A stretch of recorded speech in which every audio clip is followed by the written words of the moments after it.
안녕하세요. 오늘 저희가 같이 살펴볼 자료는 가수 임영웅 씨에 대한 여러 기사들인데요. 특히 상암 월드컵 경기장 콘서트, 이게 정말 대단했잖아요. 네, 맞아요. 이게 단순한 인기를 넘어서서 하나의 현상이다, 이렇게 불리는데 왜 그런지 궁금해하실 것 같아요. 오늘 그 핵심 동력이 뭔지 자료들 보면서 좀 속 시원하게 파헤쳐보죠. 네, 저도 자료들 보면서 이게 그냥 공연 규모나 뭐 팬덤 크기 이런 문제만은 아니구나 싶었어요. 그 문화적인 파급력이라든지 또 팬들이랑 관계 맺는 방식이 굉장히 독특하더라고요. 아, 그렇죠. 네, 자료 보면서 한번 깊이 이야기 나눠보면 좋을 것 같습니다. 그럼 상암 콘서트 얘기부터 해볼까요? 양일간 10만 명 이상 관객, 예매 트래픽이 960만 건? 이런 숫자도 숫자지면요. 네, 엄청나죠. 자료들을 보면 그 뒷얘기, 그러니까 팬 중심 기획, 이걸 더 주목하더라고요. 특히 그 잔디 보호 결정이 참 인상 깊었어요. 맞습니다. 그 그라운드 객석을 안 만들면서 추산하기로는 한 40억 원 이상 수익을 포기한 거거든요. 40억이요? 와. 네, 이게 뭐 단순한 배려 이런 차원을 넘어서는 거죠. 좀 상징적인 결정이었달까? 상징적이다. 네, 그리고 대신에 그 테라플러스라고 잔디 위에 까는 비싼 특수 발악제가 있어요.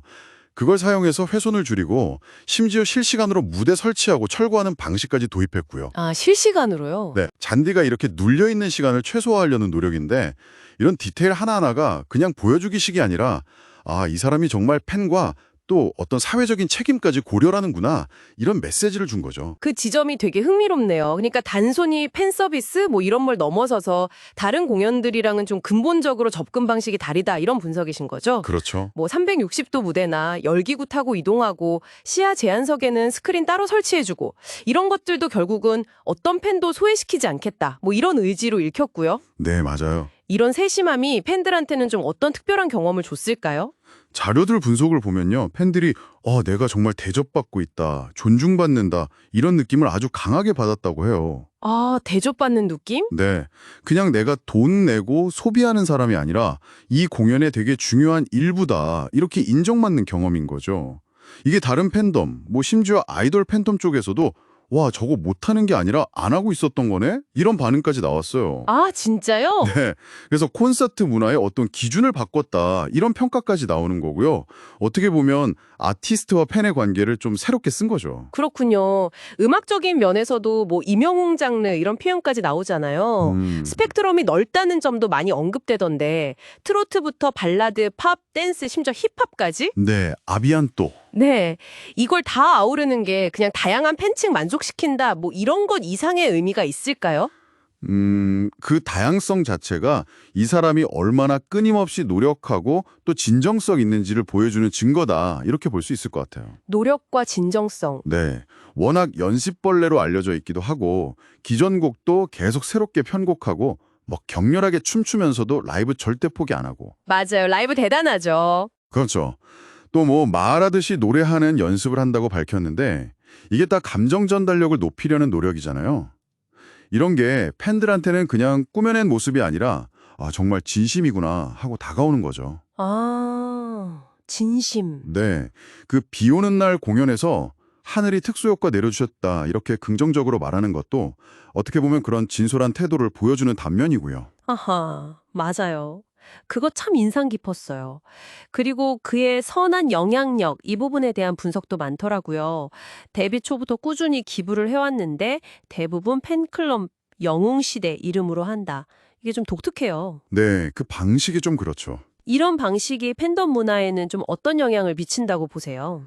이건 뭐랄까, 아티스트가 딱 방향을 제시해 주는 거죠.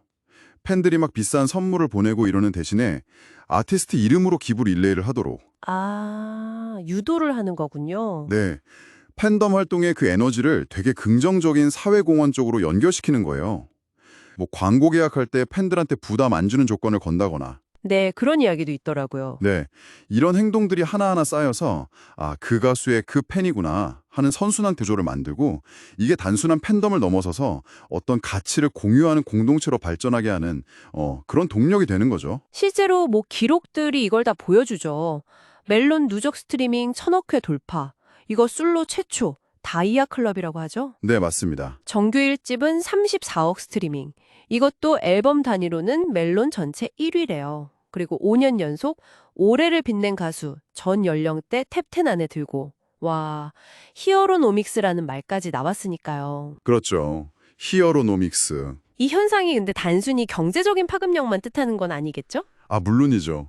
더 중요한 거는 이 인기가 뭐 특정 세대, 예를 들어 중장년층에만 머무는 게 아니라 젊은 층이나 남성 팬들한테까지 확장되면서 그야말로 국민 가수 반열에 올랐다는 점이에요. 아, 세대 통합. 네.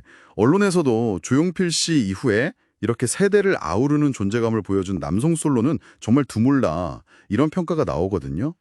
지금 케이팝 아이돌 중심인 가요계에서 굉장히 독보적인 위치를 차지한 거죠. 와, 오늘 이렇게 자료들 통해서 임영웅 현상을 쭉 들여다보니까 뭐 뛰어난 재능은 당연하고 거기에 팬을 향한 진심 어린 존중, 그리고 끊임없는 노력, 또 사회적 책임을 다하려는 그 선한 의지, 이게 다 합쳐진 결과구나 이런 생각이 드네요. 네, 맞습니다. 그의 행보는 그냥 한 아티스트의 성공 스토리를 넘어서서 뭐랄까, 아티스트와 팬이 어떻게 서로 존중하면서 긍정적인 에너지를 주고받고 같이 성장할 수 있는지 그걸 보여주는 하나의 좀 중요한 사례가 되고 있는 것 같아요. 앞으로 또 어떤 새로운 길을 만들어갈지 정말 주목됩니다. 청취자에게 임영웅 현상을 보면서 당신은 지금 우리 시대의 문화나 팬덤, 그리고 스타와 대중의 관계에 대해서 어떤 생각을 하게 되시나요? 한번 차분히 곱씹어 볼 만한 질문인 것 같습니다.